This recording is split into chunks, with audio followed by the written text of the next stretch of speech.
Okay, we're connected. You may begin. All right, thank you. Hello, I am Linda Heisman Powell, and I serve as chair of the Behavior Analyst Advisory Committee of the Kansas Behavioral Sciences Regulatory Board. Today is Friday, June 12th, 2026. I ask the members of the advisory committee to respond to a roll call to signify their presence at this open meeting that is being held remotely by conference call and other electronic medium. Denise Seisman. Present. Allison Bell. I am here. I'm also in rural Kansas, so I may come in and out. I'm so sorry. That's okay. Alec Bernstein. Present. Holly Kramer. Present. Wes Dodson. He shouldn't be on here, should he? His last meeting is today. His Okay. term officially ends at the end of June. Okay. Kelly Harrison. Here. Emily Kessler. Present. Pamela Neidert. I'm here. I'm troubleshooting my camera. Sorry. Piqua Lamb Chestnut. Here. And I note that Nikki Wiley and Alice Zhang have indicated they're not able to be present today. I note the following BSRB staff members are also present. David Fye. And I am present, and I think Leslie will be joining us a little bit later. Okay. Next, David Fye will read a message concerning the meeting being held remotely. Thank you, Linda. This is David Fye, Executive Director for the Kansas Behavioral Sciences Regulatory Board. Public comment allows the public to address the advisory committee about any concerns, but the Kansas Open Meeting Act, or KOMA, does not require the advisory committee to provide public comment or answer questions from individuals. Individuals requesting to provide public comment could contact the executive director prior to the meeting by sending an email to david.fye@ks.gov. There will be no public comment today, as no individuals requested time for public comment. Because we are conducting this public meeting remotely, I state for the record the following information. Access to this meeting is being conducted by medium of interactive communication, allowing members of the public without cost to attend the meeting through the use of the conference call, or alternatively could view the board's YouTube channel. While the meeting is conducted remotely, the requirements of the KOMA are not suspended. As such, we will be conducting this meeting pursuant to the KOMA. On April 22nd, 2026, we sent notice of the meeting to all individuals who have requested notice of such meetings. The notice was also posted on the board's website, ksbsrb.ks.gov. You may obtain a copy of the notice at that website. An agenda and other media material have been posted on the board's website and are available for review. You may also request a copy of the agenda specifically by sending an email to david.fye@ks.gov with the subject line request for the agenda, and it will be sent to you. The notice contains information for the conference call and YouTube channel, allowing members of the public to attend the meeting free of charge. The notice also states that if we experience any technical issues during the meeting, you may send an email to bsrb@ks.gov. A recording of this meeting will be available on the BSRB YouTube channel following the conclusion of the meeting by using the link to the meeting on the agenda. And the conference call line is active. I did check it before we got started. There's no one currently on the line, but if I hear someone connect to introduce themselves, I will let you know. All right, thank you, David. So the meeting is now called to order, and the advisory committee will begin its discussion of the first item on the agenda, which is approval of the agenda. So I'll entertain a motion. I motion to approve the agenda. Thank you, Allison. Thank you. All in favor signify by saying aye or raising your hand. Aye. All opposed, same sign. Were you opposing Piqua or doing your hair? I was doing my hair. Sorry, it was a horrible time. It's okay. All right, motion carries and our agenda is approved. So hopefully you all have had a chance to look over the minutes from our previous meeting on April 10th. Is there any discussion, corrections, additions, deletions?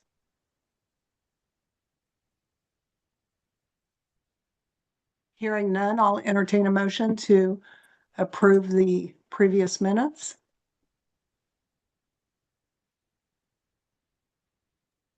I move that we approve the previous minutes. Thank you, Emily. Do I have a second? I can second that again. Thanks, Alec. All in favor, say aye or raise your hand. Aye. Aye.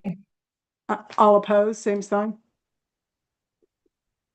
Motion carries and the previous minutes are approved. All right. With that, I will turn it over to you, David, for your executive director's report. All right, thank you, Linda. We'll start first with some updates from the most recent board meeting. The full BSRB board met on Monday, May 11th. This was a hybrid meeting. Most of the full BSRB board meetings are hybrid with some board members at the office here in Topeka and some on remote. There was an in-person guest for this meeting of the board. So Dr. Marianne Bernetti Atwell, she is the CEO for the Association of State and Provincial Psychology Boards, ASPPB. She is the CEO for that association that assists all the states and provinces that regulate psychology. And she has been making it a priority over about the last 3 years to try to get out to visit all of the different states and provinces in person, if possible, to connect with boards and provide updates and information on behalf of that association. And so we extended an invitation and she came to Kansas, and a lot of the board members got to meet her. And I think that was a really good opportunity. If there's ever opportunities for us to do that with other associations, we will definitely take them up on those offers. But it was great to meet with her and learn a little bit more about what that association is doing, and look forward to working with ASPPB more in the future as well. In terms of some other updates from the board meeting, there have been a lot of mid-year meetings by some of the other associations that assist regulatory boards. We've had board members attend some of the mid-year meetings from the Psychology Association, but also the Social Work Association, the Association of Social Work Boards. The assistant director and Cynthia Schindel, a board member for social work, were able to attend that. There was also a meeting earlier this year for behavior analyst regulators that Linda and I were able to attend. And then there were some other updates from some of the different groups that have been meeting this spring and summer. So good opportunity to get some updates from all of those different groups. Concerning other items, I did want to make you all aware that every year at the first board meeting after the beginning of the fiscal year, so basically after July 1st, the first meeting that follows, the board elects a chair and a vice chair for that year. And for the last 2 years, David Anderson has been serving as the board chair, and Laura Shaughnessy has been serving as the board's vice chair. So there will be a new election coming up, and Dave Anderson has announced that he will be stepping out of his role as chair. So there will be new board leadership, and looking forward to continuing to work with the board members that choose to run for those roles. I did want to make you aware there were some recommendations that have been forwarded to the board in terms of advisory committee reappointments. For your committee, there was one member who had reached the end of a 2-year term and was seeking reappointment, and that is Alex Bernstein. And so Alec was provided to the board, and the board chair did recommend him for another 2-year term. So congratulations on your reappointment, Alec, and we'll make sure to make sure everything is in order, and then your new term will start on July 1st. Thank you, David. And in terms of other updates, if you do listen to the board meetings or monitor some of the work the board is doing, usually the board meets the second Monday of the month, every other month. However, in July, that meeting was going to fall on the same date as the mid-year meeting for SIPAC, the Multi-State Compact for Psychologists. So to allow board member Richard Nobles, who serves as commissioner for that SIPAC compact, to attend the mid-year meeting, the board moved its meeting to the following Monday. So the next full board meeting will be on Monday, July 20th, 2026. Additionally, the board holds an in-person meeting once a year. Usually this meeting moves around the state. So it's an in-person only meeting, and it allows the board the opportunity to spend a full day working together. Sometimes the board starts the day before and holds basically a half day followed by a full day. So that's what the board elected to do this year. The board will be meeting in September, at the end of September, starting with the evening of Sunday, September 27th, and then all day on Monday, September 28th. and that meeting will take place in Leavenworth. So over the last few years, the board has tried to move that meeting around to allow more people around the state to attend if they wish to do so. It is a public meeting, and so we do typically have a few people from members of the public who come to observe. But over the last few years, that board meeting has been in Overland Park, Wichita, Lawrence, Manhattan, and so this year it'll be in Leavenworth. So if you are in the area and interested to sit in, feel free to do so. Moving next to some other items, I did want to make you aware of some BSRB operations. We are in the process of moving our licensing system to a new licensing host. We've talked about this a little bit in the past, but there was a bill that passed a few years back that allowed state regulatory boards like the BSRB to come under an enterprise licensing system under Acela. And so we brought this to the board. The board did an evaluation and decided that would be a good idea to move that direction. And so we are about 1 year into a 2-year process of having that transition done. They are currently in the process of getting the statement of work completely finished between the Office of Information and Technology Services and the vendor, and then they'll be building the system.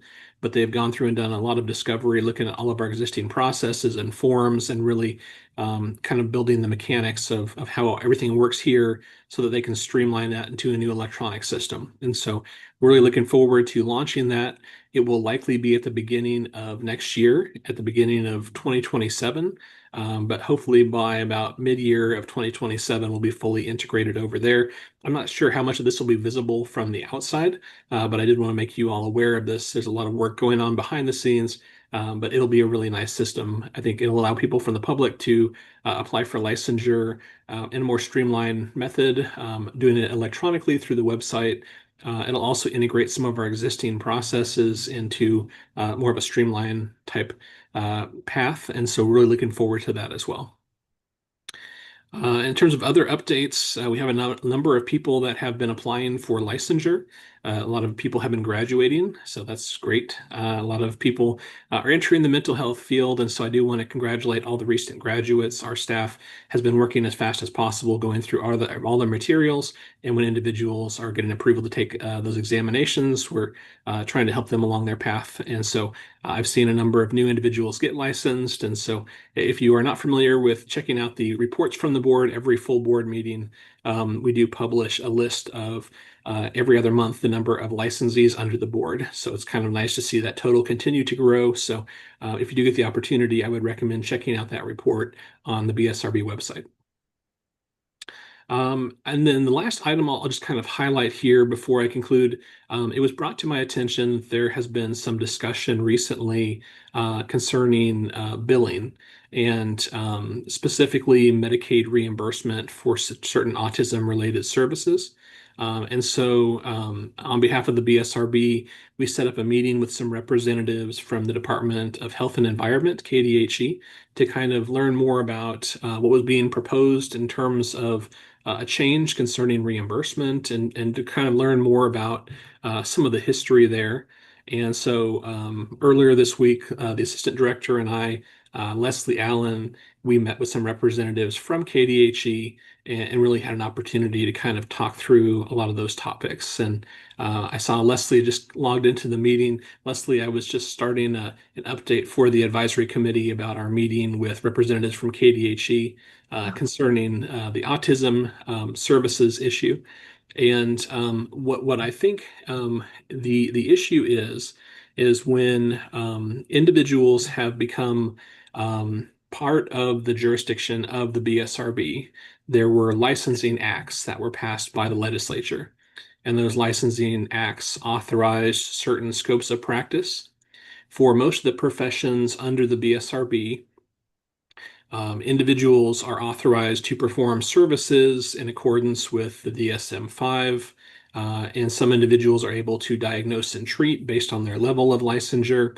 And really the only two professions that have a restricted scope of practice would be the addiction counseling profession and the behavior analyst profession. And so when the professions were added over the years, typically what has happened is that there is language that basically says if anyone was previously providing these types of services commensurate with their knowledge, education, skills, and training, they would be able to continue to do this. Adding new professions was not meant to retroactively look back and exclude people from providing those services anymore. However, when there are new professions that are added, there is language that talks about sort of some of the definitions and different things like that. And so, David, you're specifically talking about the requirements that KDHE is placing on Medicaid regarding who can be a diagnostician and who cannot, as it relates to autism. Is that the issue that we're talking about? yes. Okay. You said reimbursement rates in the beginning, and I was very confused how we got to where we were. Okay. So you're specifically talking about that LMLP and LPs should be able to diagnose autism. Right. We're kind of talking about that conversation here. Okay. I'm just kind of framing sort of the background. And so there's a couple things here. There is who is authorized to provide services and do certain things from sort of a legal perspective.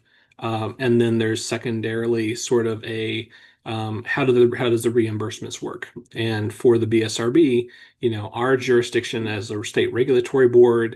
What reimbursements? I'm so sorry. What reimbursements are you talking about? Are you talking about as far as ABA services are concerned, or are you talking about as far as who can diagnose and what Medicaid will pay for? It's I feel like who we're talking. will, I'm confused. I guess. Allison, this is Linda. Yes. It's about who's able to bill for those diagnostic procedures. The rates are set by the different insurance companies. The BSRB Okay. does not have any jurisdiction over that. Yeah. But what David's talking about is by statute, who is permitted to engage in those services and bill Okay. for those services. The reimbursement rate has nothing to do with it. Okay. Okay. And okay. My understanding of the issue may have been different than I can check in with you later about it. So okay. Yeah, so I think, when it comes to who is authorized to do certain things under their scope of practice, that you look to the statutes, and for the BSRB, a lot of our role is really who is authorized to do certain things under their license. And when it comes to things like reimbursements, that really kind of falls under some of the other agencies. For example, when you're talking about things like reimbursements for the Medicaid state plan or different things like that, a lot of that is overseen by the Department of Health and Environment, KDHE. Some of it is overseen by the Department for Aging and Disability Services, KDADS. So they kind of have a shared type relationship there. But it was recently brought up that there had been individuals that had been diagnosed with autism, and the question was, when things were submitted for reimbursement, at least, and I'll walk down this path and kind of let you know how it kind of was brought to our attention, and then we can kind of open it up for some questions, and Leslie can also share some information here. But in terms of individuals that had provided the original diagnosis, it sounds like what had occurred was people were looking back to the diagnosis, and at a federal level, individuals were looking to see who was authorized to provide a certain diagnosis for certain types of things. And so when the addiction or the behavior analyst statutes were put into place, there is a statute that, like I said, includes definitions. It is KSA 65-7502. And one of the defined terms there is treatment for autism spectrum disorder.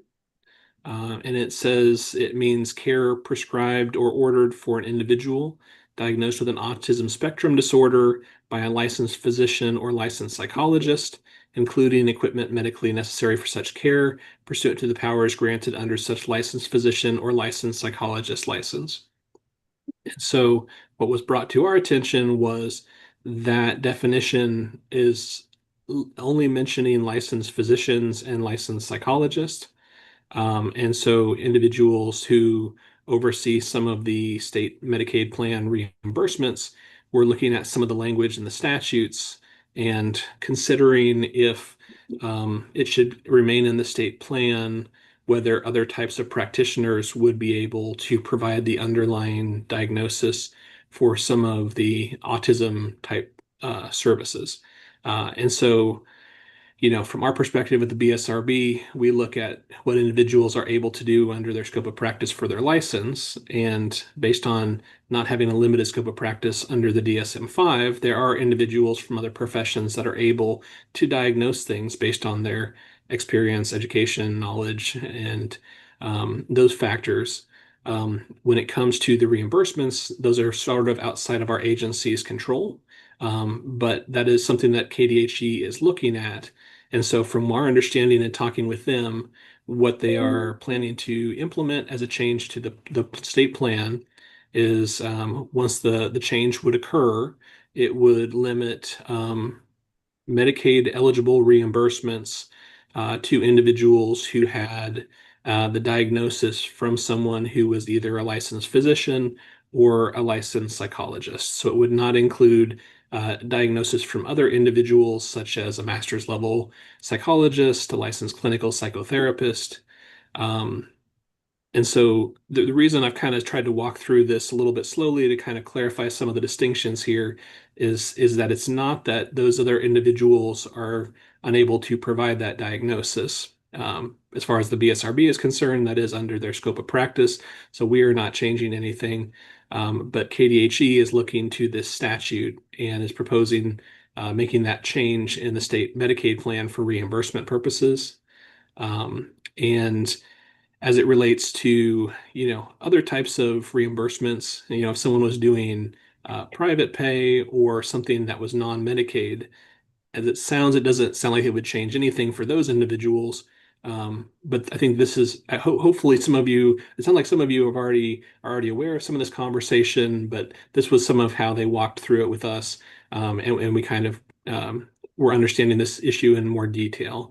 Leslie, you were part of that conversation too. And was there anything that I forgot to cover as part of that or anything you'd want to add to this?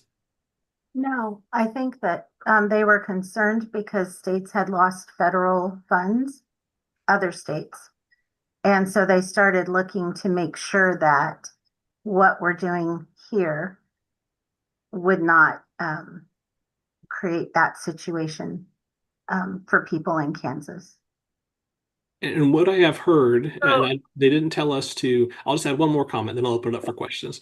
I had heard from them, and they didn't ask us to not share this, so I don't believe this is anything confidential. But they did mention that the proposal is once this change in the state Medicaid plan would go through, essentially there would be, I think, a 2-year period of time where if individuals had a diagnosis from someone who was not a licensed psychologist or a physician, they would be able to get the diagnosis affirmed by someone who did hold either of those credentials. So they did mention that too. I just want to make you all aware of that. So this is information that's kind of been brought to our attention, but happy to open it up to you and did want to allow you all to have a discussion on this topic if you'd like to do so. But it was kind of complicated to walk through this, and there's some distinctions here when it comes to what someone is able to do from a legal perspective in terms of their ability to practice versus the state Medicaid plan, which is really more about reimbursable type services. So I'll turn it over to anyone who has questions. I have a question. In a state, and I'll say mine really quick.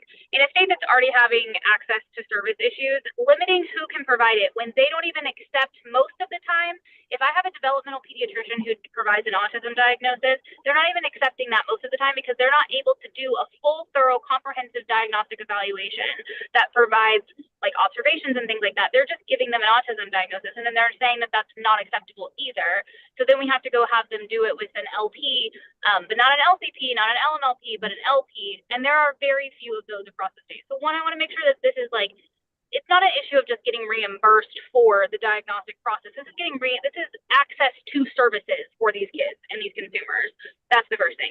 The second thing is that's why I was confused why we were talking about reimbursement, because I'm like, the reimbursement for the diagnostic process is not what I don't think anybody has a concern with. I think it's the ability to access ABA services with the diagnosis that's provided by somebody that is appropriately licensed according to the BSRB. But now the state is putting these arbitrary limitations on who can and cannot provide a diagnosis of autism. So those are my comments, and I'll let Linda ask. I think though that they're basing that based on our statute. Your statute says the person has to have been diagnosed by a doctor, a medical doctor, or a psychologist. And in order for them to receive the services, then they have to have had that diagnosis according to our statute. That doesn't say that in the others practice, aren't. that's not how they're applying it though either. So they're not accepting a diagnosis from their pediatrician who's a licensed physician. They're only accepting a diagnosis that includes a comprehensive diagnostic evaluation, and that includes an actual observation, and there's like 7 other things that they have to check the box on that says that they're doing those. A developmental ped sees that kid for 10 minutes is not going to be able to provide those. So in practice, that's not even how they're applying it. They want a licensed psychologist is what they're boiling down to at this point. I think there's 2 issues. The one is that when our statutes were put together, it was standard practice at the time to have it be an LP. And that's no longer standard practice in the field. And we know nationally that there are other states that are also considering master's level clinicians, and they already have them, but looking at them as being able to practice independently. And there's 2 levels of licensed psychologists in Kansas: the LMLP, which has to be conducted under the supervision of an LP. But then there's the LCP, which is the licensed clinical psychotherapist, which in Kansas now can practice independently. They have to have passed the EPPP at the doctorate level, and they have the same number of hours. They just don't have the same academic coursework that an LP has. So the issue then becomes, when you look at something that was put in 20 years ago, is it still applicable? And the next thing is, does this only pertain to autism? And if so, if they're relying on a 20-year-old statute, then what would the recourse be to advocate for changing that statute? And the third point or issue would be, if we have a diagnosis by an LCP, or I'm leaving out LMLPs because they have to be co-signed by an LP, so I'm leaving them out. So we have a diagnosis that was rendered by an LCP that is valid for every other service in the state of Kansas except for ABA services.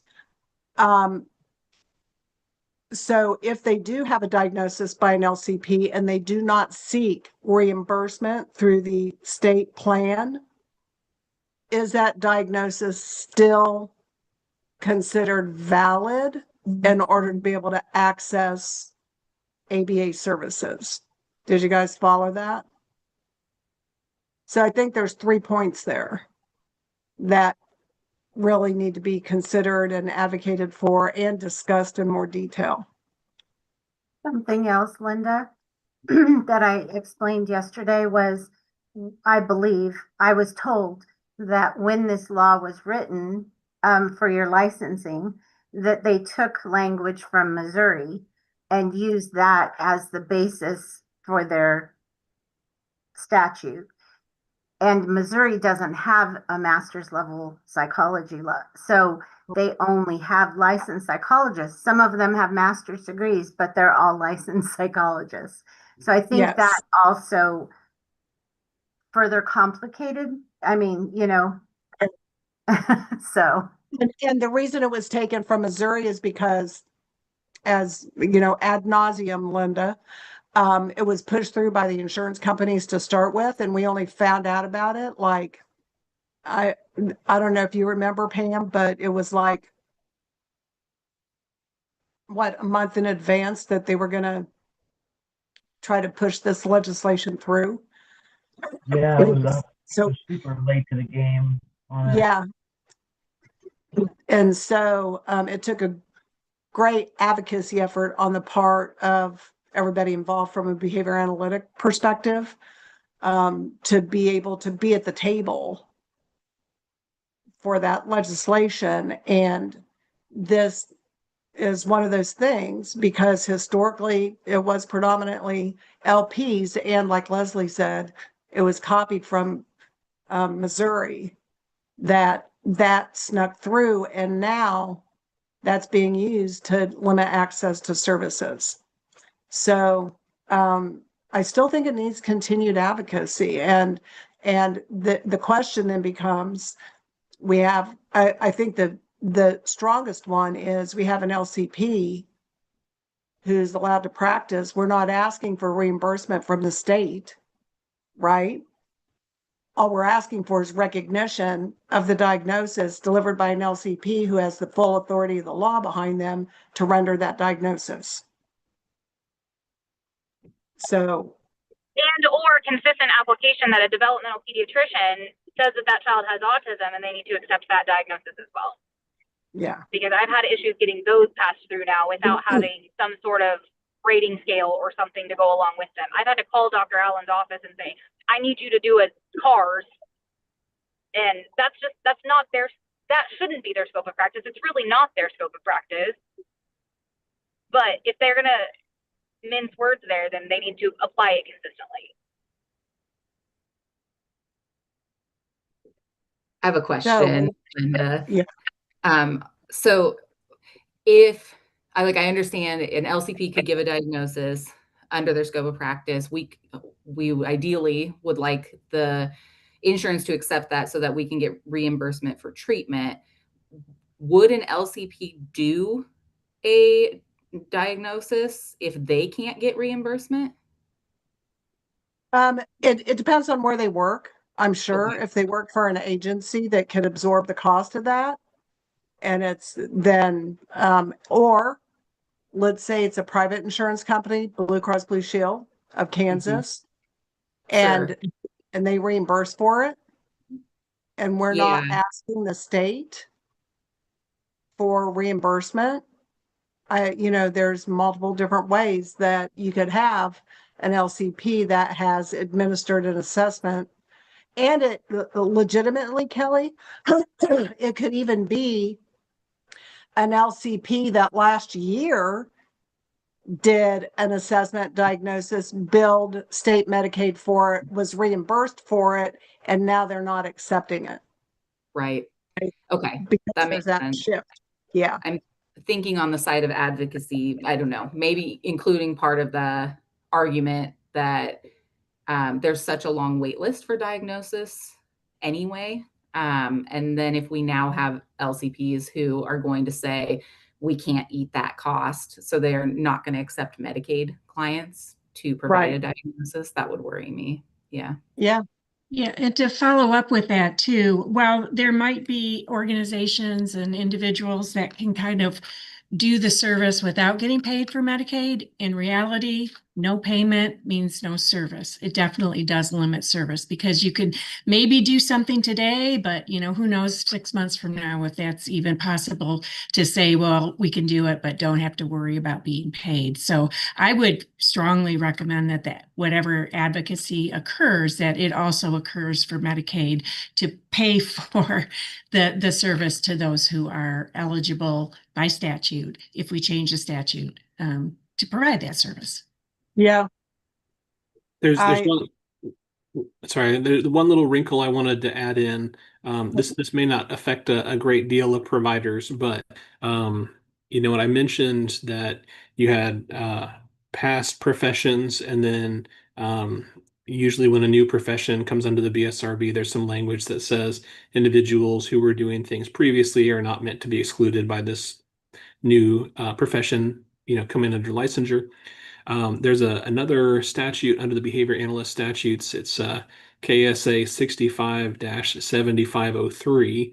It's the licensure required to practice applied behavior analysis. And so under that section B1, it says the licensing requirements shall not apply to any person who was licensed by the board who practices any component of applied behavior analysis within the scope of that person's license and scope of practice as required by law. So in the situation to where there was someone like an LCP who not only did the diagnosis but was also providing the services, in that situation, I don't think there would be a similar issue as if the services were being provided by a behavior analyst, because they would essentially be excluded from the behavior analyst statutes, because their profession already existed prior to the behavior analyst becoming licensed. So it was not meant to exclude them. So I think this language that is being looked at is specific to the behavior analyst. So I think if there was someone who not only provided the diagnosis but gave the care under their license, I think they would fall into a little bit of a different category. Now, I don't know how many people that would affect, but that is just a small wrinkle based on that statute there. so for those in this meeting, that might be those master's level psychologists that went through autism specialist training, right? So they could be able to practice as an autism specialist and be able to diagnose as an LCP. And so by But isn't there like an ethical? bifurcating, I'm sorry, Linda. I didn't mean to Yeah. interrupt. so by separating, Isn't there an those ethical like things- requirement that they? Allison, hold on a Fine. second. So by separating those two things, Fine. you're saying now that they can continue to do behavior analysis, but now they can no longer practice psychology and have it be legitimized by Kansas State Medicaid. I mean, it really just what I was trying to kind of include here is that it seems like the interpretation from KDHE is specific to the behavior analyst profession, because it looks to those statutes, and because of the statute that says it was not meant to exclude professions that were already providing these services. If you did have someone from another profession who was authorized to practice under their scope of practice and do those things, so in a situation to where you had someone from another profession who was providing these types of services, not a behavior analyst, they would fall into a bit of a different category. That's just all I was trying to add. Or perhaps, sorry, Allison, that if they were an LCP prior and were authorized to render a diagnosis, that they were, quote, grandfathered in, and so their diagnosis would be valid. But anybody that became an LCP after the statute went into effect would not be permitted. It's a little bit different. It's not about when the individual became licensed. It's more when that profession was authorized to do those services. So you So have an LCP that was authorized prior to the statute in Kansas. right, it's not about when an individual became licensed. It's an LCP. It's more about because LCPs were authorized to do that type of work before behavior Correct. analyst licensure happened. If someone were to become an LCP, let's say today, and they have the adequate training and knowledge and experience and education under their LCP license that they got today, they would be able to do a diagnosis and provide those types of services. So it's not about you having to be licensed prior to the statute going into effect. It's more about because that profession was authorized to do that before the behavior analyst statutes came into effect. Yes. Those other professionals are not included under this view of the change KDHE is talking about for the behavior analysts. I still think there's more advocacy that has to be done around this. Allison, what were you saying?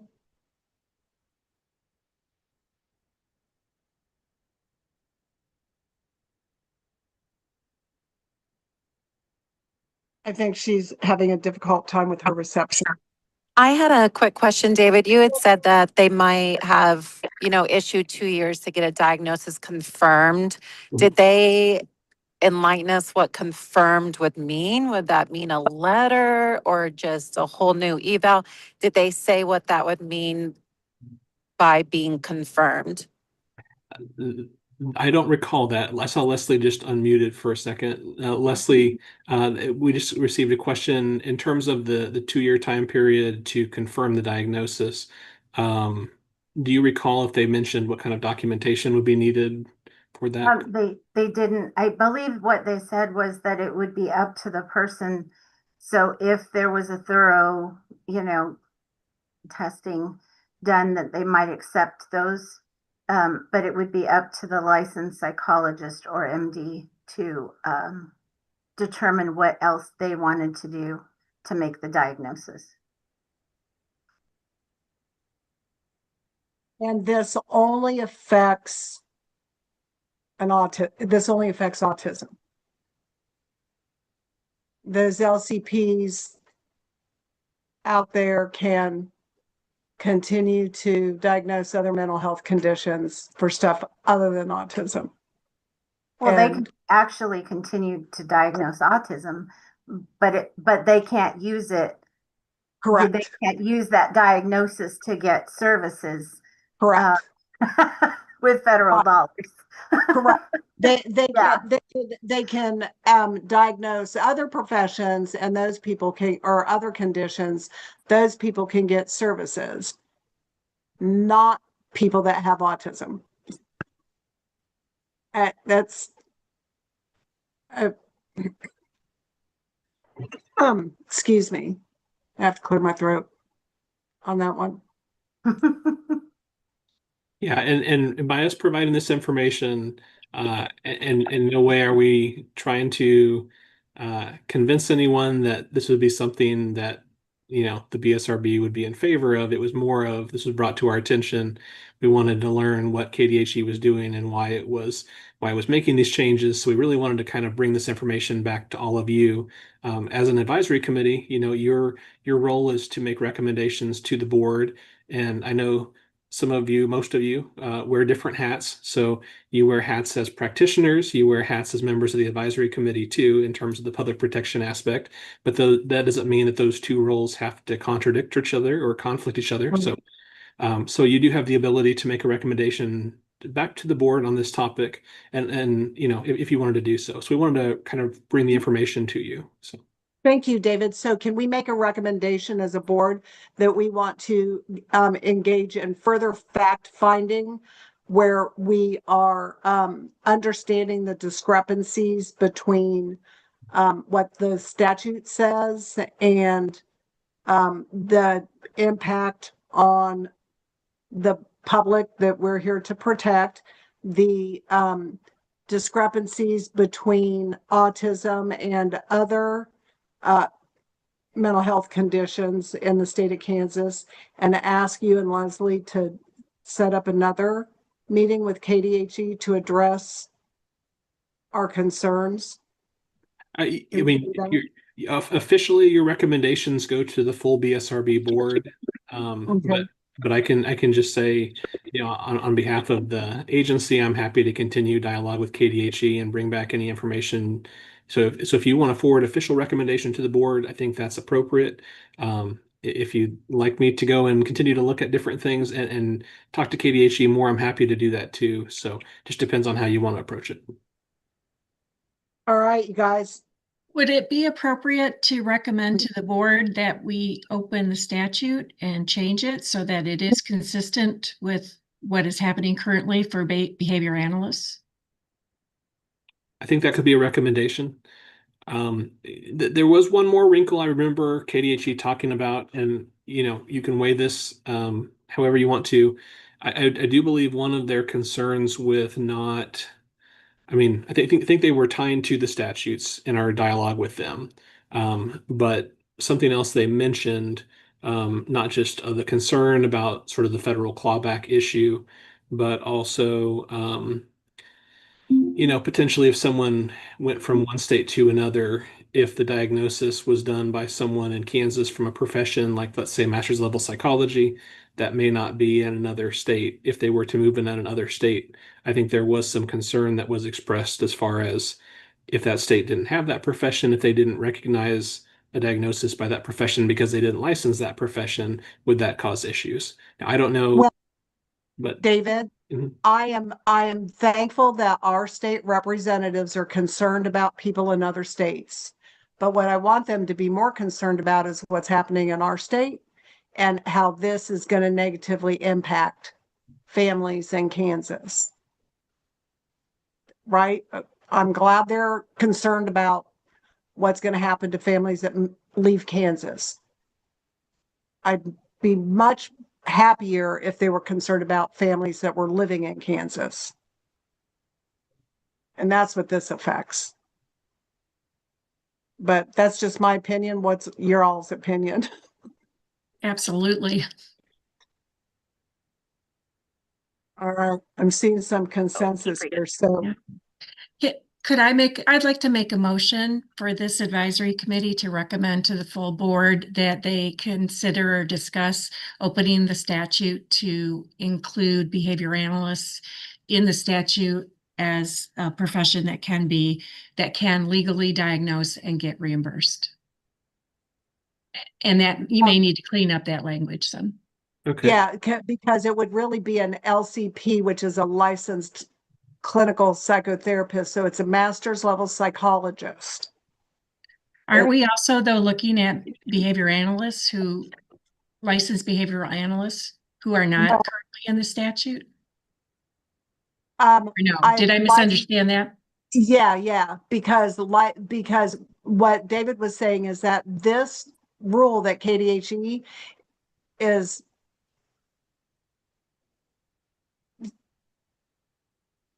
referencing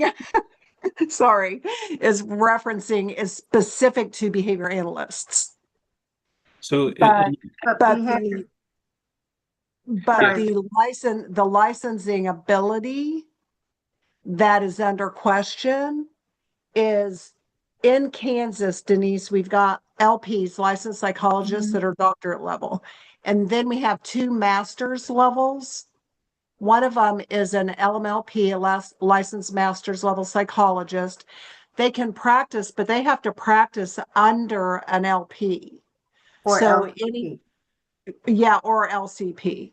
So any 50% of the diagnoses that they render would already have an LP on it.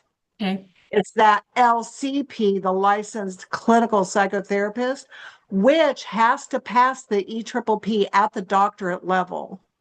And the number of their hours is commensurate with the doctorate level psychologist. They just only have a master's degree level academic course sequence, but now so with that, they're authorized by law in Kansas to practice independently. And what's happening now is KDHE is taking that right away from them by saying they no longer have the right, or their diagnosis is not considered valid. any I'm longer. sorry, I guess I interpreted it as that behavioral analysts were, licensed behavioral analysts were not Yeah. getting reimbursed by KDHE Medicaid Well, they can know. because of the statute. Yeah, well, they won't be able to. So if an LCP, hold on, Allison, I see your hand. If an LCP renders the diagnosis and a licensed behavior analyst initiates services based on that diagnosis, they won't, you're right, Denise, the state won't reimburse them for those services. But it's not so much because of their behavior analytic services, it's because they're not recognizing the LCP's Okay. authority to diagnose. Allison? She's lagging, so we have to give her a hot minute. I'm so sorry. I'm so sorry. I'm at Wilson Lake. It's Madeline's birthday. I'm sorry. My question is that do the LMLPs have to have every single diagnosis signed off on? Yes. Or do they just have to have supervision like what a BCABA would have, where they have a percentage of their hours that they're performing activities supervised? I don't know the LMLP laws or things. Every single clinical encounter needs to be countersigned by an LP or an LCP. That is not in our statutes. That signing off, no. Signing off is usually determined by an agency or insurance. We don't say that they have to have someone sign off on any diagnosis. They just have to be under direction or supervision if they're not clinically. That was my concern because, yeah, that's my concern because I have an LMLP in Wichita that can get them done, but she's not having all of them signed off on because she has a supervisor, but not every single diagnosis was that LP present. You know what I mean? So I think that the LMLPs do need to be part of this conversation too, because they're not having every single one signed off on. Thank you, Leslie, for that clarification, because in my experience and practice, every single one is countersigned by an LP. And I know with another profession, they have to have someone come in and sign off on all their diagnoses for insurance purposes, but it's not because of our statutes and regulation. Okay. While we're Yeah. Sorry, while we're addressing this, can we also bring in the issue, like Allison mentioned, they're saying it's okay for a medical doctor to diagnose, but they're not approving anything that the medical doctor used because they want a comprehensive, which a medical doctor isn't going to do. So there's a lot of conflict information with how they're going about this. And not to sound like, the old person in the room, but back in the old days, the thing that you could do a DSM checklist, right? So you could have a physician or a pediatrician that would do a checklist based on the DSM's characteristics, and that qualified as a legitimate diagnosis. And now that's no longer the case. Like you said, Holly, they want a comprehensive, and they're not taking a pediatrician's assessment. Oh, hi, Allison. Do you have your hand raised, or is the sun in your eyes? Or is she frozen? I think she's frozen. Yeah. Okay. So I would like to amend Denise's motion to change licensed behavior analyst with licensed clinical psychotherapist. And do we want to include LMLP in that as well? Yes. Yes. So a licensed master's level psychologist. Okay. I think I understand that. I think we have to have something that says, I give up. You muted yourself, Allison, right in the middle of your sentence. It's okay. Because I can't tell I'm annoyed that there is not better service out here. It's fine. I think that, is there a way for us to word it in a way that we don't have to go back if there's another profession that's going to be able to diagnose in the future? is there a way for us to say an appropriately licensed within their scope of practice individual for autism? Like, is there a way for us to not just have specific license types in there, but somebody who is appropriately licensed within their scope of practice is permitted to do their job, and then we can get reimbursed for it? Like, obviously nicer than that, but yeah. So license. So it would, because do we license school psychologists? No, those are under the Department Okay. of Education. Yeah. Okay, because also back in the day, there was discussion about school psychology with academic diagnoses versus clinical diagnoses. And we fought really hard to separate educational from clinical and medically necessary treatment versus school-based objectives. So I still think that delineation should be clear so we don't obfuscate that line of demarcation between these are for school-based IEP, IDEA, 504, and these over here are medically necessary treatment options. I will just because you're kind of getting into this. They say that like even LSCSWs have given the diagnosis of autism. And I know there has to be special training, and you have to have more information. But all of our professions, they're authorized to diagnose and treat using the DSM-5. And so any of the clinically licensed people under our board and the master's level under direction or supervision could do an autism diagnosis. They did mention some literature about this being a neurological developmental issue, and that it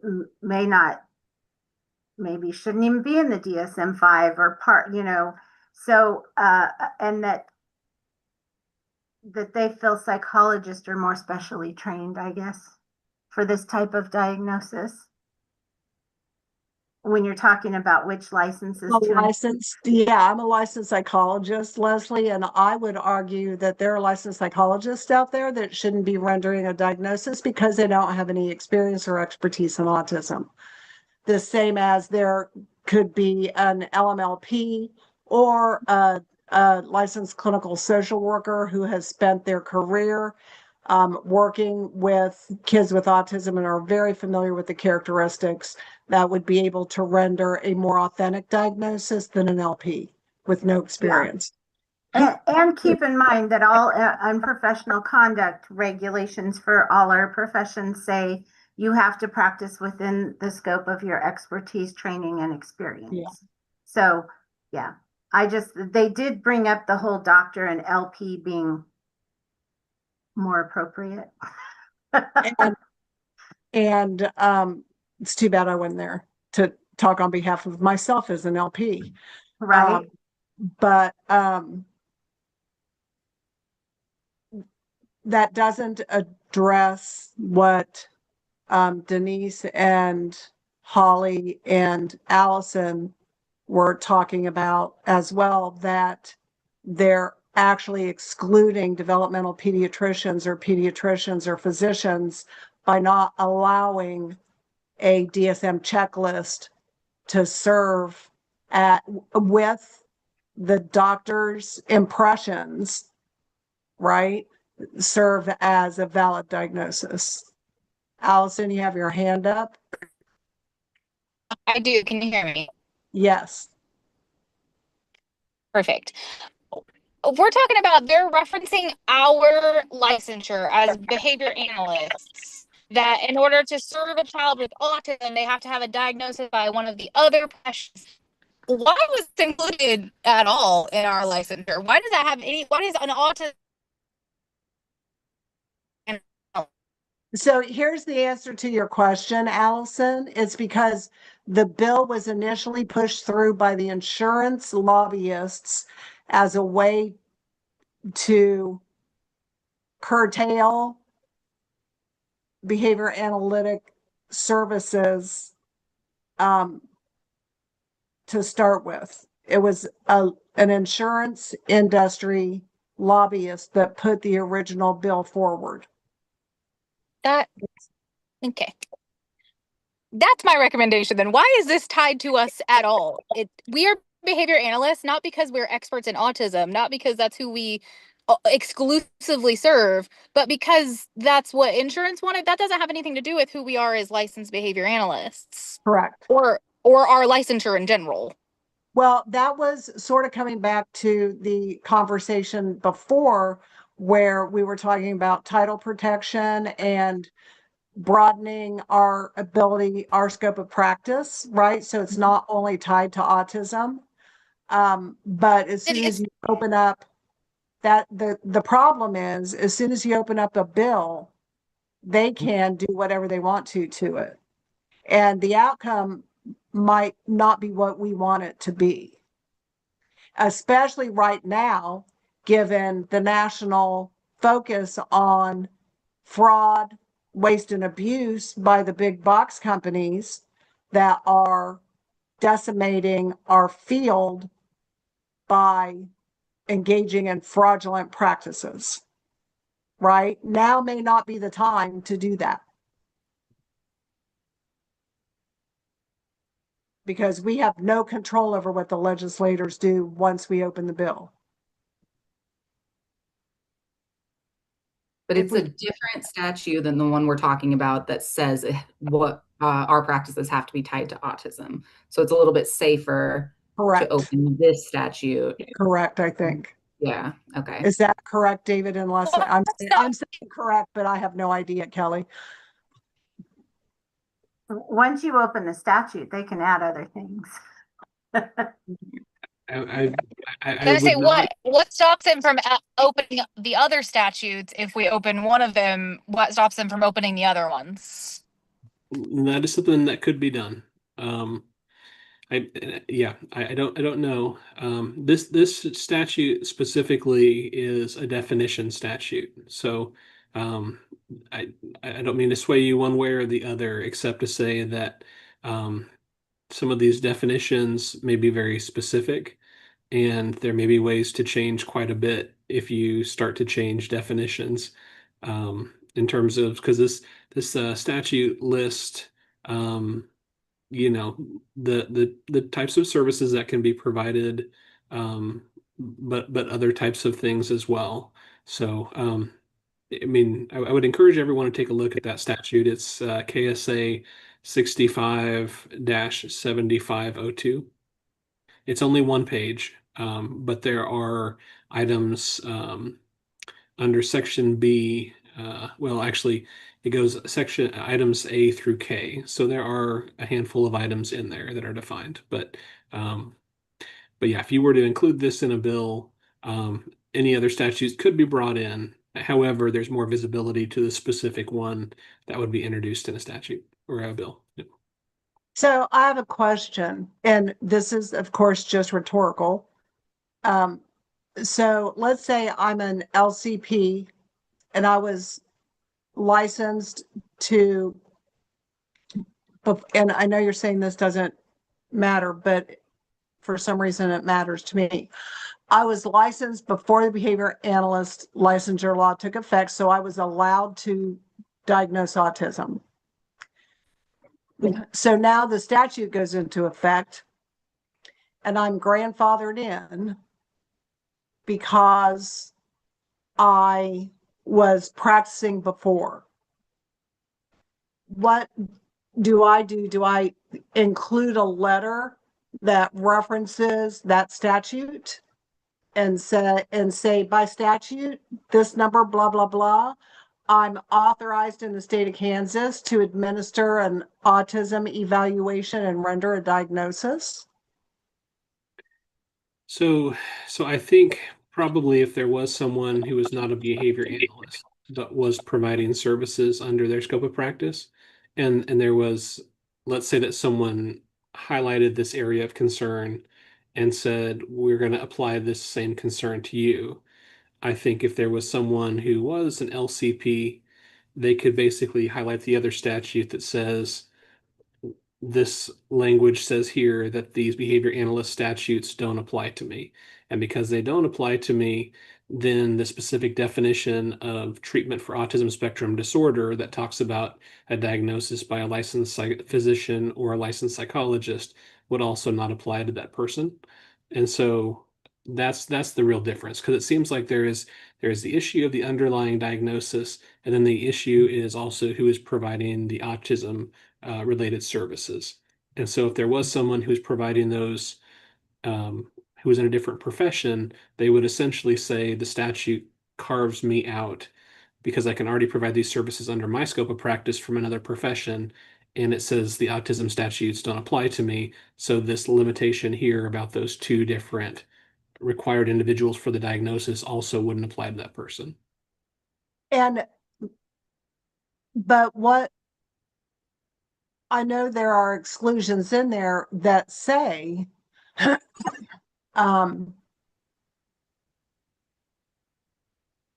that these statutes are not meant to restrict anybody that was practicing blah blah blah blah blah, right? And so is the statute, is what you're saying, is that the statute says it doesn't matter whether you were practicing or not, once these statutes go, or that you were practicing, that you were assessing and diagnosing prior to these statutes going into effect, that once they go into effect, that we will no longer recognize your diagnosis if a behavior analyst wants to do the service. That's what I'm saying, Linda, is what about the autism specialist? So if an autism specialist submits a diagnosis by an LCP, it doesn't matter because it's not tied to our licensure?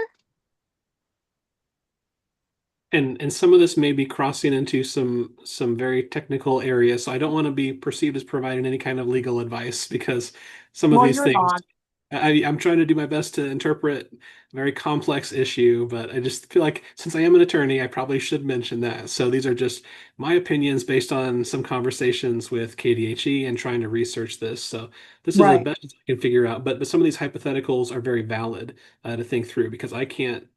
This is the best that I can give an estimate, but The thing about it is, Allison, elves are on the list.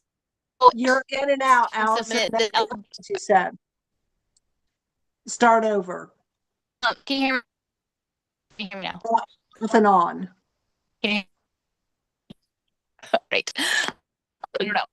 What I'm saying is that most LBAs are BCBAs and they are autism specialists. So if an autism specialist does not have to comply with our licensure laws, and therefore a diagnosis by the LCP or the LMLP doesn't have to apply, they're not looking at any of that, because all of us are BCBAs and LBAs and autism specialists or CCTSs. And so that's my concern, is that so the autism specialist that's not licensed can use a diagnosis by someone that's an LCP, but me as a board certified behavior analyst can't? That's sort of kind of what it's sounding like. That's crazy. I mean, I think these things are definitely something that needs to be part of the conversation. But yeah, I'm highlighting the carve out in that second statute, KSA 65-7503B1. But there are 7 different entities or groups of people that are listed there. So I mentioned the first carve out under B1. That were individuals licensed by the board in another profession, essentially. But there are other ones, and yeah, maybe there needs to be a bigger conversation to look at this statute in connection with the other conversation.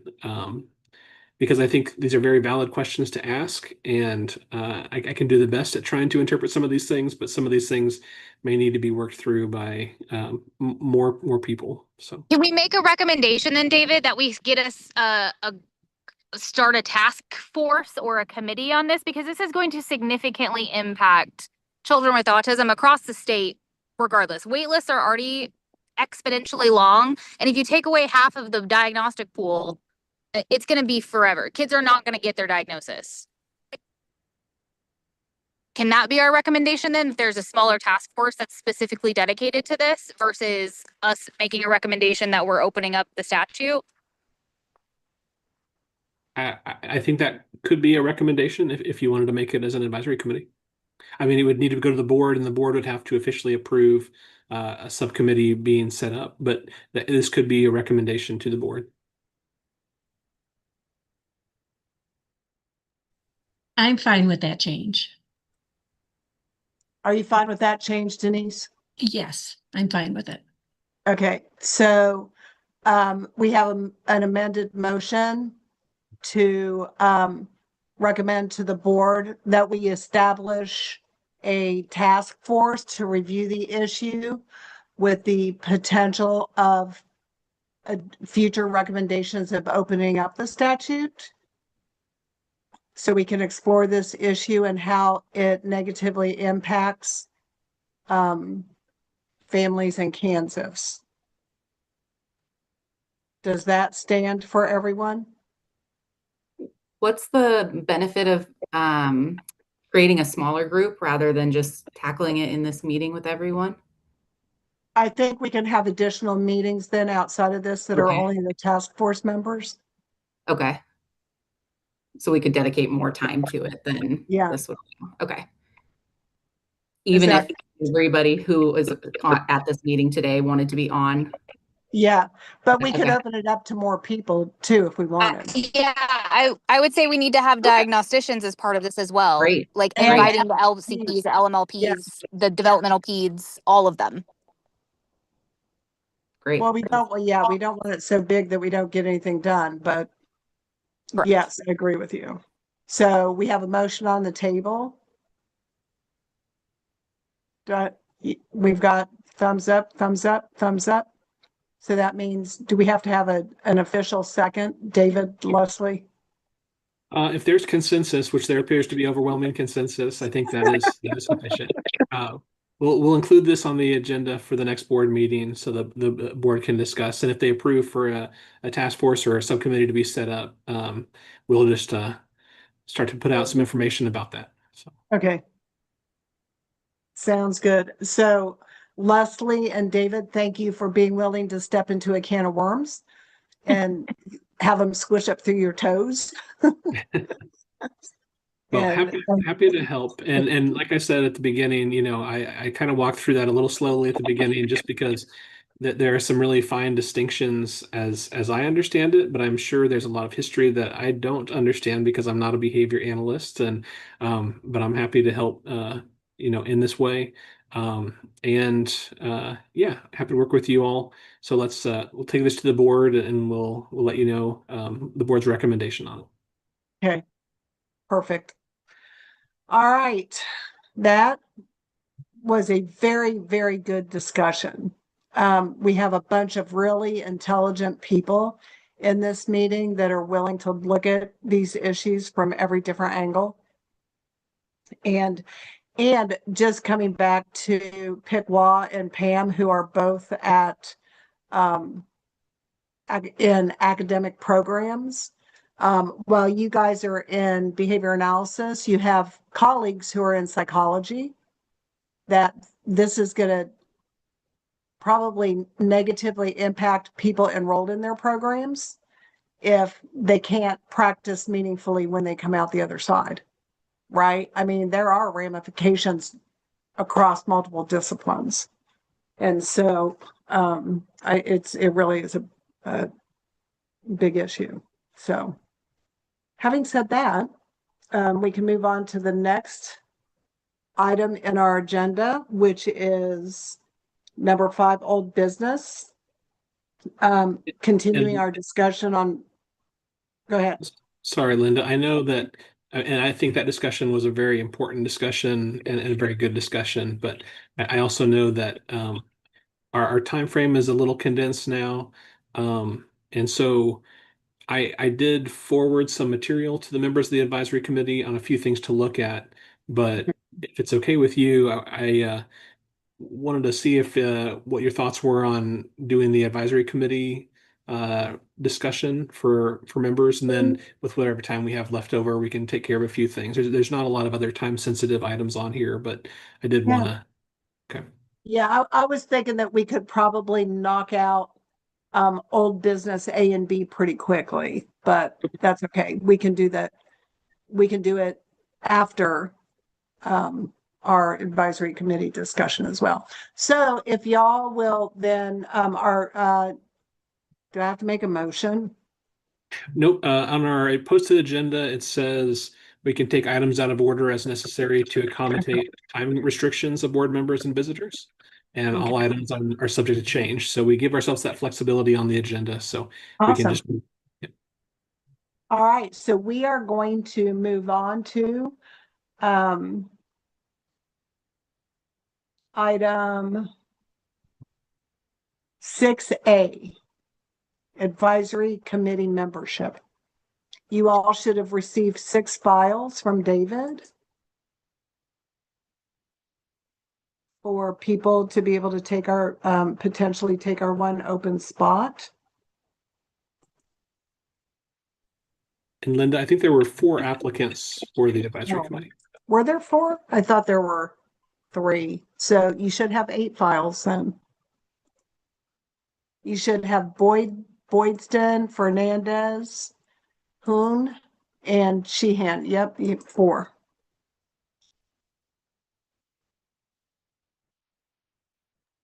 And Linda, would you like me to just kind of frame the discussion? Sure. Okay. That would be So, well, we mentioned, I think, at the previous meeting that there would be one member coming off the committee. Wes Dotson has been serving on the advisory committee, but he had a number of absences, and we reached out to him to see if he was interested in being reappointed, and we weren't able to connect with him. So he was not reappointed to the advisory committee starting after July 1st. There will be one opening. We did send a message out by email to all licensees as assistant behavior analyst and licensed behavior analyst to see who was interested in submitting materials. We did actually get 5 individuals who applied for consideration, but one of the individuals who applied also applied for the master's level psychology advisory committee, and she was appointed to the master's level psychology, so which is why you received 4 applicant materials. And so your materials are there to be reviewed. The advisory committee policy, you should have received a copy of that in your packet as well. It outlines the role, the responsibility of the advisory committee, but also the selection process. And so when you're looking at advisory committee candidates, you can evaluate lots of different things. Part of your discussion, happens in a public meeting. So however you come to a conclusion on the recommendations, it doesn't say you have to vote. You can also do it by consensus. And so I've seen committees do it different ways. What I've seen probably used the most frequently has been people talk about which candidate or candidates stood out to them the most they think would be their recommended individuals to put on the advisory committee. And then if there's a natural consensus, sometimes that works the most clean, but you can do it different ways. The advisory committee policy does say you need to have a minimum of 3 members that are, we have the BSRB board member who chairs the committee. There's also a BSRB board public member who serves as a member of the committee. And then there should be between 3 and 10 non-board members on the advisory committee. So you're currently at 10. With 1 member coming off, you'll be at 9. So you're well within that range. But like the policy states, you can evaluate a lot of different factors. Ultimately, your role today will be coming up with a recommendation. And then if you come to a recommended individual, that name will be forwarded to the chair of the board, who has official authority to appoint the person to the advisory committee, which they can do at official board meeting. And the next one coming up would be July 20th. So I will turn it back to you, Linda. And I generally kind of stay out of the discussion on candidates, but once you have a recommendation, I will take that and forward it on to the chair of the board. All right. Have you all had an opportunity to review all of our well-qualified candidates.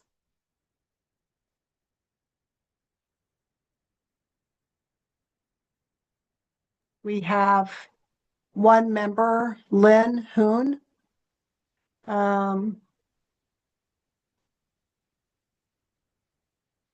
She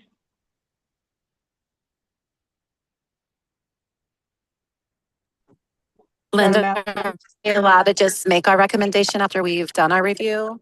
Or Sure. we need to have a discussion? Mine would be Paige is my recommendation after reviewing Mine them is- all. Mine is also Paige after reviewing them all.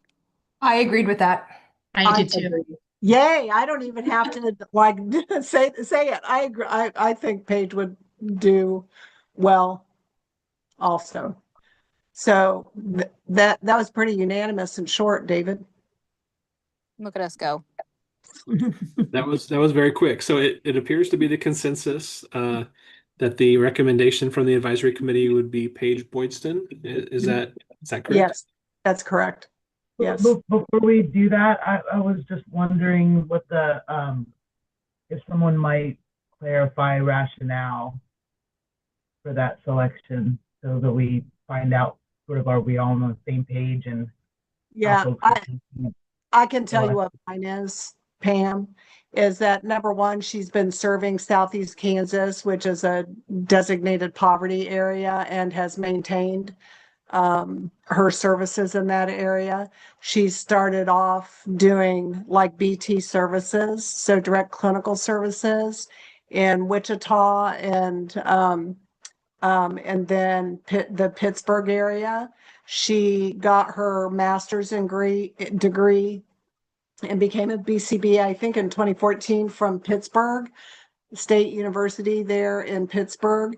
She went away to Southern Illinois University to get her doctorate and came back.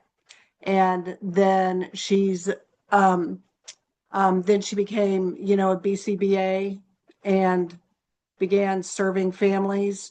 She then became faculty at Pittsburgh State University in their degree program and continues to advance the science and grow behavior analysts, trying to grow them in what I would consider a behavior analyst poverty area, which is Southeast Kansas. And she's been very dedicated to the field for decades. Linda, I would second that. Just working in schools, Southeast Kansas is actually my region for training, and the schools down there, the service centers, do not have a lot of representation for behavior analysts or even behavior consultants, and that was why she stood out to me, just to continue to grow the field in an area that is very desolate as far as support for behavior analysts and the children that they serve. That was mine too. Is this the rural nature of her service, Pam? Yeah, that's super helpful. I feel like that's the variable of geographic spread and diversity of the committee, I think, is important. And so I wondered if that was what folks were. My other one is also in line with what Linda said, of like, I know that she and I have kind of grown up in the field together a lot. I mean, not in the same place ever at the same time, but it's kind of along the same timeline. And having served in all of those roles, I think, is an important piece of this committee, and being able to represent both the behavior tech and the BCABA and the BCBA and the BCBAD and the faculty and the rural. I think she just kind of checked all the boxes for me. Yeah. Yeah, thank you. I think that's important for us to clarify and talk about.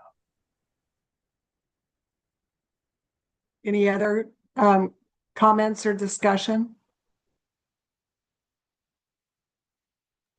Hey, David, will we still have quorum if I drop off? Because I feel like I'm still just interrupting everyone. Yes, you'll still have quorum. Okay, I'm gonna log off it. Okay. All right, so are we comfortable moving a recommendation forward for Paige Boydston and extend an offer for her to become part of the committee? All right. That's our recommendation. Thank you all. Like I said, I will forward that to the chair of the board, who has authority to appoint members of the advisory committee. And I'll also CC Linda on that so that if he has any questions, he can follow up with either myself or Linda as chair.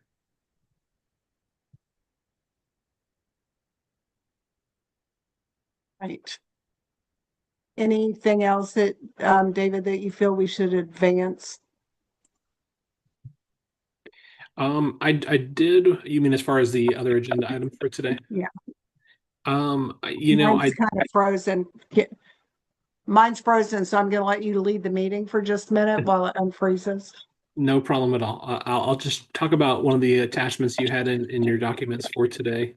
I went ahead and had pulled individuals from different states on the topic of title protection.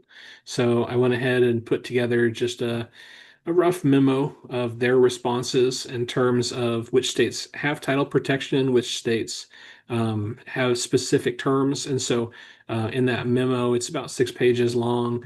I got responses back from Alaska, Arizona, Connecticut, Louisiana, Massachusetts, Missouri, Nevada, North Carolina, Texas, and Wyoming. And so we can have a more of a conversation about this at the next meeting, but I did want to kind of let you all know this is not representative of every state that licensed behavior analysts. I believe there's currently either 39 or 40 states. I think sometimes I've seen that referenced as 40, sometimes it's 39 in Washington, D.C., but basically about 40 states that license behavior analysts. And this was sent out through a listserv. So this was individuals who voluntarily sent information. If you'd like more information, I'm happy to continue to look at the other states to see if they have something, but I wanted to give you what I had currently today. So feel free to take a look at that. The 3 questions I asked in that survey was, do you have title protection in law for any specific terms for behavior analyst, assistant behavior analyst, RBTs, etc.?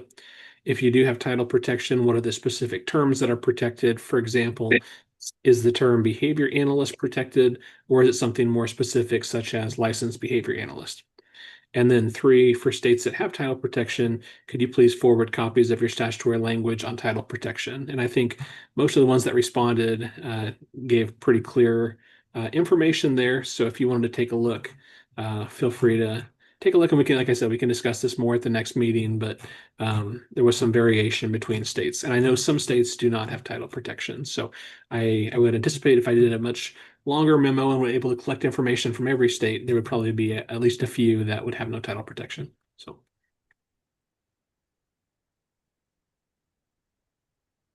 Any thoughts or comments on this item today?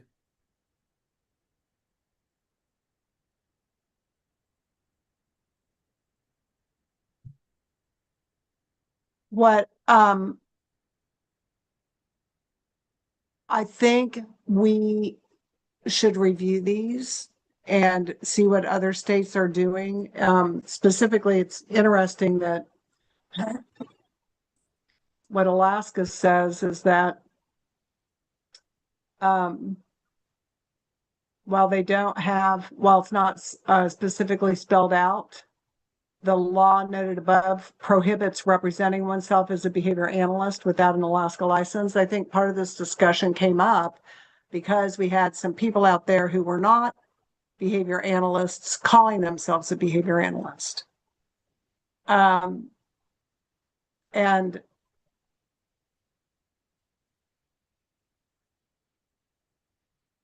for us, David, is there language that's close to the same as Alaska in our statutes? I don't believe there is title protection, at least not for the term behavior analyst in the Kansas statutes. So it doesn't say anything about anybody practicing behavior analysis. No, it'd have to say.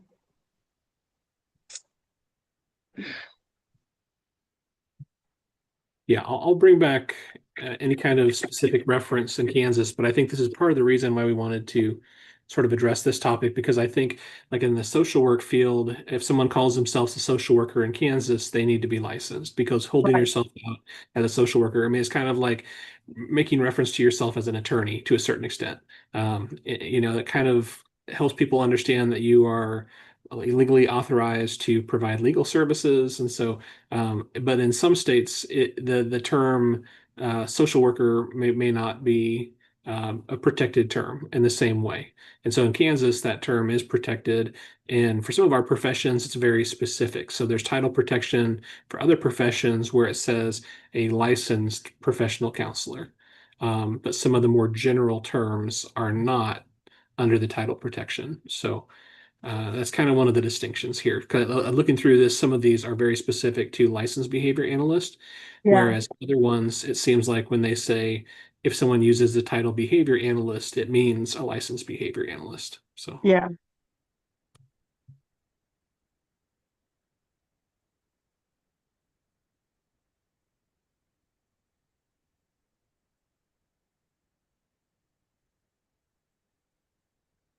And just for committee memory, we had talked about opening up the statute to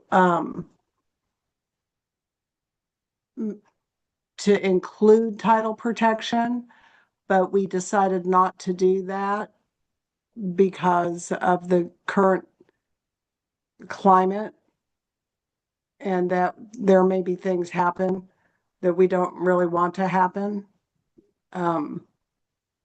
However, that doesn't mean that we can't discuss it as a committee and come up, look at what other states are doing and what they have. So if we decided to make a motion to the board to move forward with it, because David, weren't you going to bring it up to the legislative? Last year, we missed our opportunity for some reason. And then this year we were going to forward it, but given upon advice from someone that we should not do that, given what happened with, was it, excuse me, was it social workers where they took out, there was a recommendation for something and they ended up taking out some other stuff? yeah, I think, what we were told, so we had a bill that was drafted with a handful of items about 2 years ago. And unfortunately, there's an agency that officially drafts the legislation called the Revisor of Statutes Office.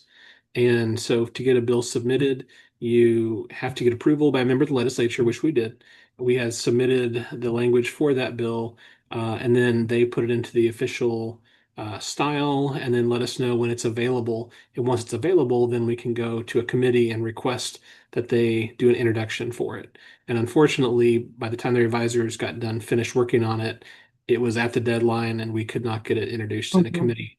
So we weren't able to get a hearing on it. And then last year, yeah, basically what we were told by the legislature, or at least by certain members of the legislature, from what we were hearing, is they were going to be moving extremely quickly this year, and that if something wasn't absolutely necessary, it would probably not be a good idea to introduce a bill this year. And so, and they did work in some ways more quickly than I have ever seen before. I have never seen them, from a budget committee perspective, start to have budget hearings before the legislative session even began.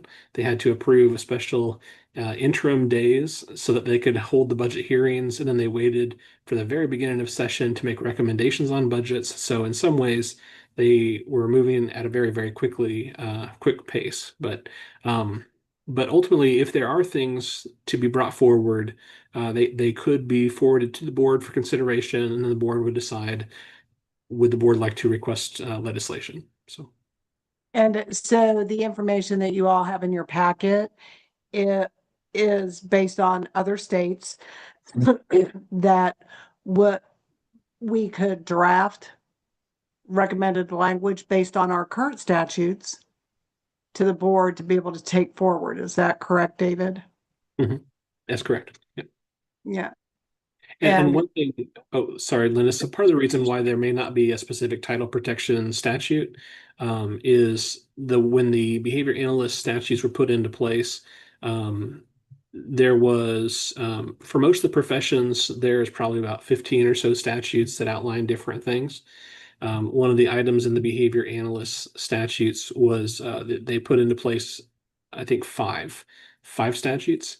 And then in the fifth statute, it was basically saying, the board would have authority to take care of a lot of things that would normally go into statutes as part of the rules and regulations process. So I think and I think this was probably, I think I've heard it was borrowed sort of from some similar language from Missouri, maybe when the statutes were put into place. And so I can't say for sure if Missouri had it that way or not, but. Yeah. And then one of the other things, if you remember from our previous discussion earlier in our meeting, this was put forward quickly without input from the behavior analytic community, and is specifically designed around autism. And there other professions that had been engaged in autism treatment practices like social groups or cognitive behavioral therapy or any of those other types of interventions were present and got carve outs. It's interesting because at the time KDHE and KDADS were also involved in it, which is how the CCTS or autism specialist was a carve out as well, because they had already been practicing for several years by the time this bill came into being under the early autism waiver. And so behavior analysts as a group did not have a lot of time to review it in a lot of detail. Claudia Dozier was involved in that group, Mike Wassmer, I was there. I can't remember. There were a couple of other people. I can't remember who else was there. There were probably 3 other people involved at the time. And speaking for myself, I did not have any experience in reviewing statutes and regulations, and so reading it was kind of like reading Einstein's theory on relativity. It was difficult to understand, right? And parcel apart and dissect. And so there were some things that made it into this that perhaps should not have been there, and things that did not make it in that should have been in there.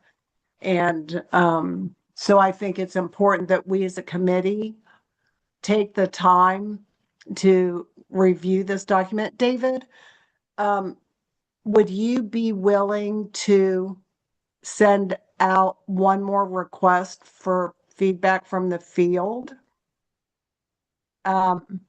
in between now and our next meeting, so that because how many did we get back? I can't remember. 5? I think there were about, I want to say maybe close to about 8 to 10, somewhere in that range. 5, 6, 7, 8, 9, 10. Yeah. So, which is, what is that? 25%? Do 40 states have behavior analytic laws in place? So that's 25%. Do we have a statistician? Is that good? 25%? Is that good responding? I don't know. Well, Be what I nice could, if we had what I 50%. could, yeah, I could look to see. I do have some contacts from different meetings at the national level, and so I could look to see if there's anyone who licenses behavior analysts that I don't see in this list here, and maybe just send a few targeted messages to some of them and shoot for getting closer to 50% or so. That'd be great. Or do a Alec, little research on my own. So yeah. Alec, are you involved with APBA?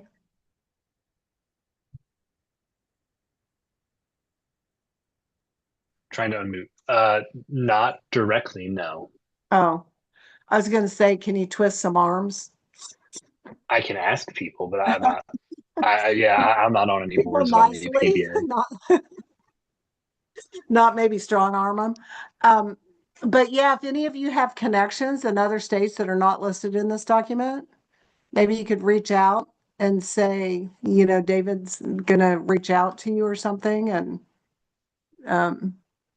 please provide any input that you have so we can make an informed decision.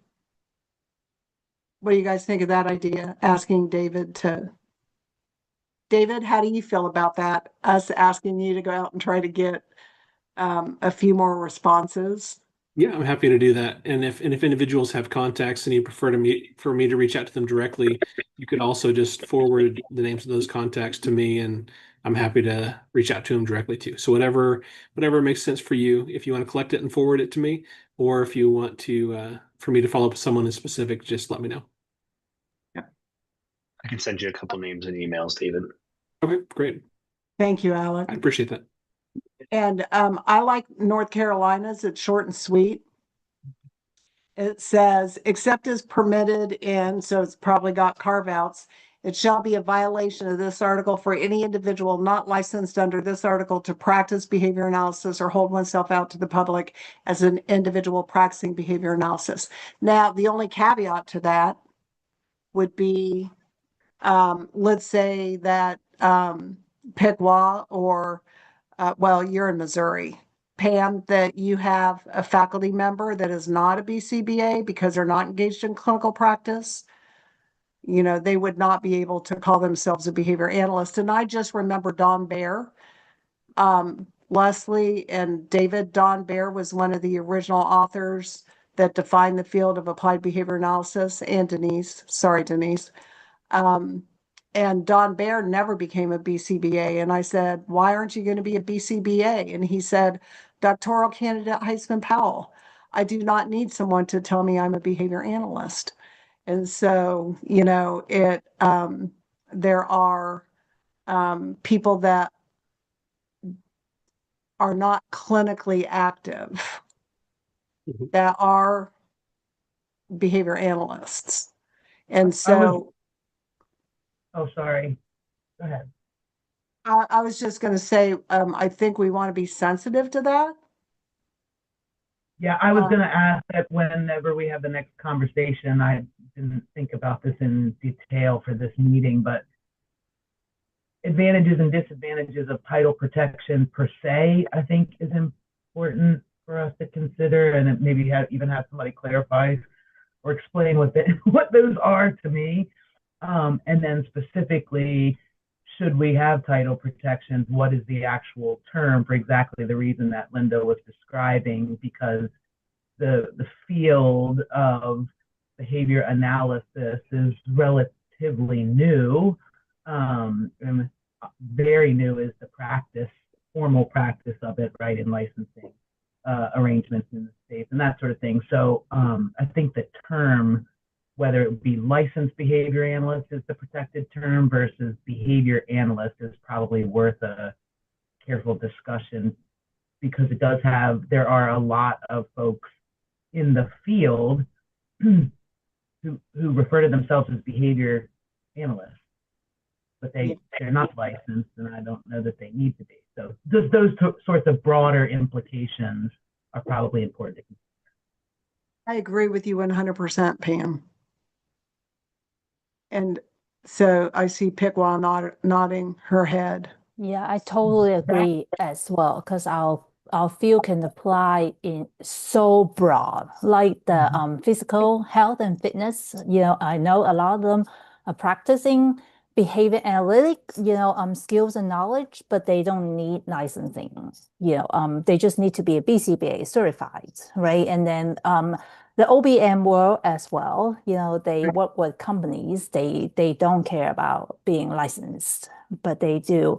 They can get board certified, but it's just that I completely agree. Our field is so broad. We have to be careful. I love the idea of protecting our title, but we need to maybe have some conversation about the term, the actual title that we are protecting. Yeah. Overarchingly, at least the potential for us to get even further pigeonholed and intricately tied with service provision to individuals with a diagnosis of autism. I think we don't want to get that. We don't want to get pigeonholed there.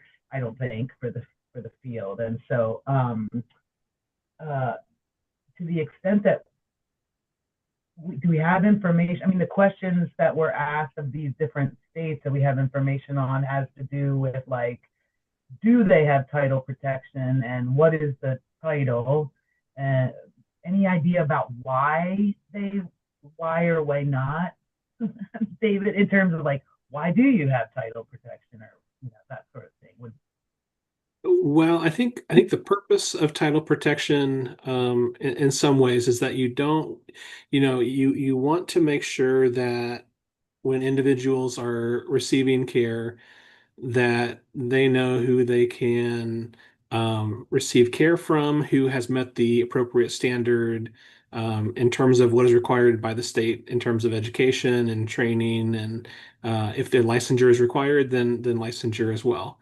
And so you don't want people to just go around, for example, calling themselves doctors of medicine if they don't know what they're doing, because then someone could go to them and say, I need help, and then they could do things that would be harmful. So I think that's the first reason why you have title protection, is the public protection aspect of it.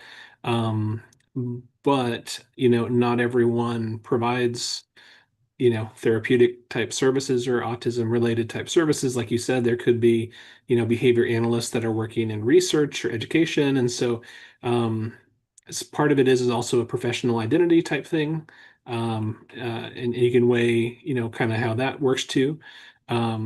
And so there's different reasons why title protection exists, but I think the primary reason is probably just to outhold to the public who has met the appropriate standards. And then if you research those, you can say, okay, well, I feel confident going to this person because they have met these requirements, and that's why they can call themselves whatever the title is. So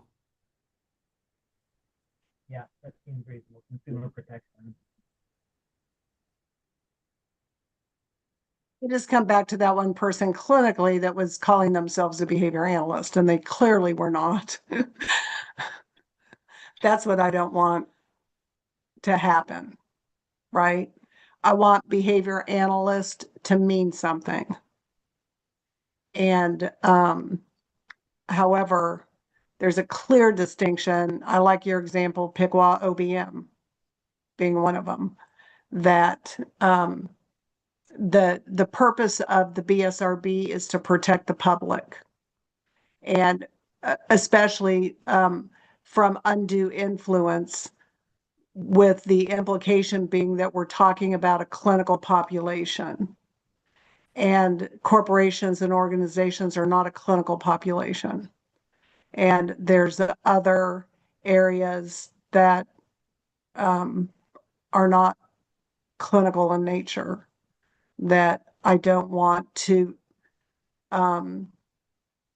intrude on their ability to practice behavior analysis in their settings, especially when they're not dealing with a clinical population. But the implication is we're dealing with a clinical population, which puts them in the category of vulnerable, and we need to be able to protect those vulnerable people, and especially if we're working with children.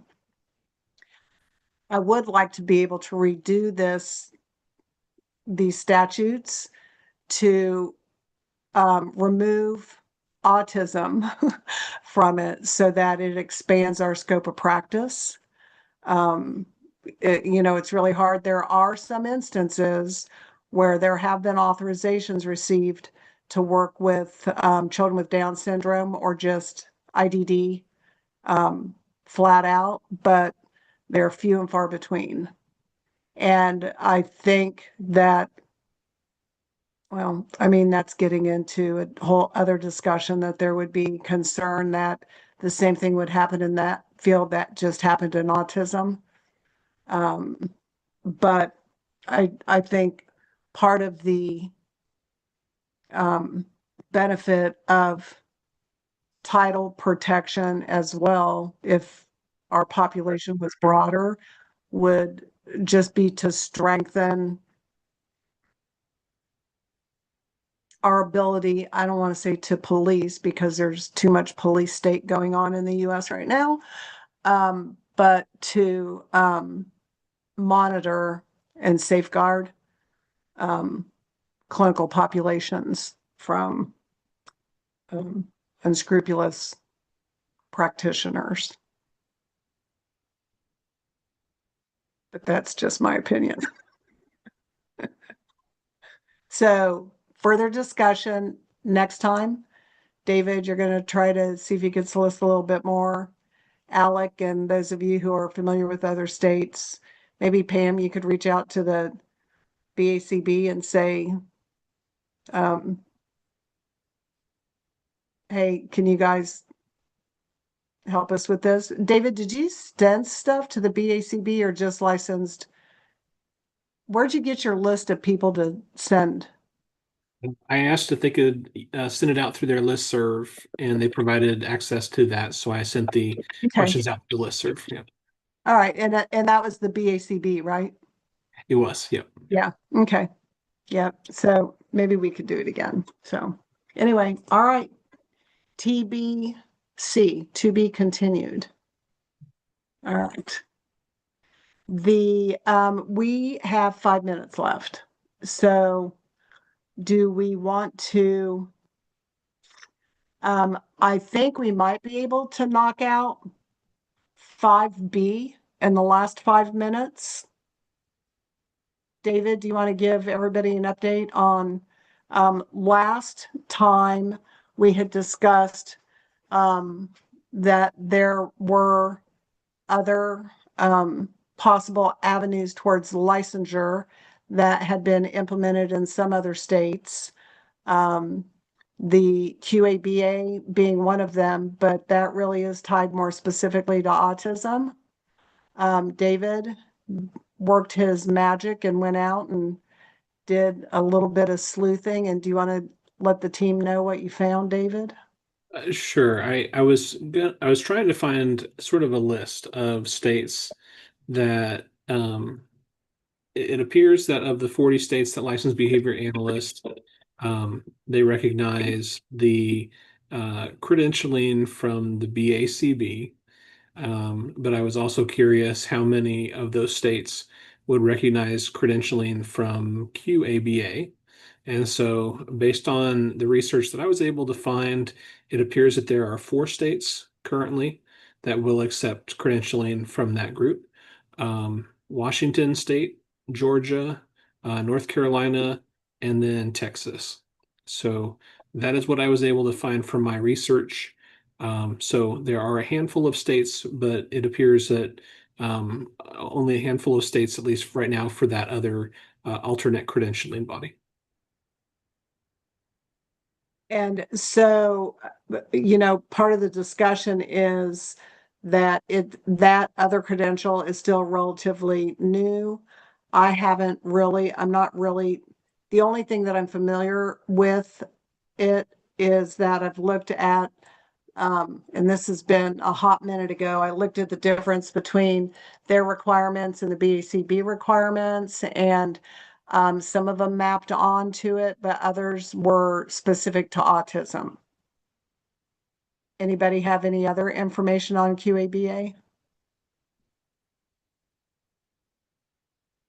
No? I know their exam is exam is administered by a national examination board, so it's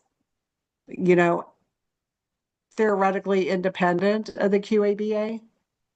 It's got all of the standard metrics that are applied to national exams. But am I allowed to say what I would be comfortable with? I don't want to sway anybody's opinion. I would be comfortable with tabling this as a discussion because there's only 4 states that talk about it, and it really is specific to autism. And we've been talking about trying to expand what we're authorized to do in Kansas outside of autism. And so I would be comfortable with taking this off of our topics for discussion for the moment. And just leaving the one pathway that we currently have in place. What do you all think in the last 1 minute? I don't know if this is a 1 minute question, but I thought that we tried to keep all of the BSRB stuff away from saying it has to align with BACB anyway. Is that true? Well, Yeah, so go ahead. sorry, in most of the statutes for the professions, it says, someone needs to have received their education from a national accrediting body approved by the board or allow substantial equivalency. And then in regulations, most of them do name a specific credentialing group. Behavior analysts are a little unique in that your statutes actually outline the BACB as the national credentialing body, but also allow for substantial equivalency. So there is a specific reference to that one, but there is also allowance for substantial equivalency. Okay. Yeah, I mean, I think I'm in agreement with you, Linda. Okay. I don't know that I'm concerned, I guess. Alec, I think you said you were too. Yes. And Kelly's understanding was mine from our last meeting. Yeah. Anybody have any other discussion on it, or are you okay with just removing this for now? And if they become more, we can always revisit it again next year, whatever. Okay, so I'm seeing several thumbs up, so it looks like a consensus. David? That sounds great. Okay, sounds good. Well, thank you guys. Our next meeting is Friday, August 14th. Come prepared with little birthday hats because my birthday's August 2nd and I celebrate it the whole month of August. On that happy note, I'll take a motion to adjourn the meeting. I can make that motion. Thank you, Alec. Do I have a second? I second. Oh, All right, Pickwa spoke first. So I think it was Pickwa, wasn't it? Or was it Denise? It was not me. Okay, well, someone seconded it.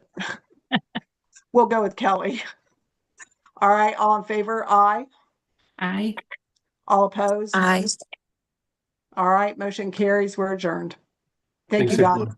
Bye, everyone. Bye, All right. everyone.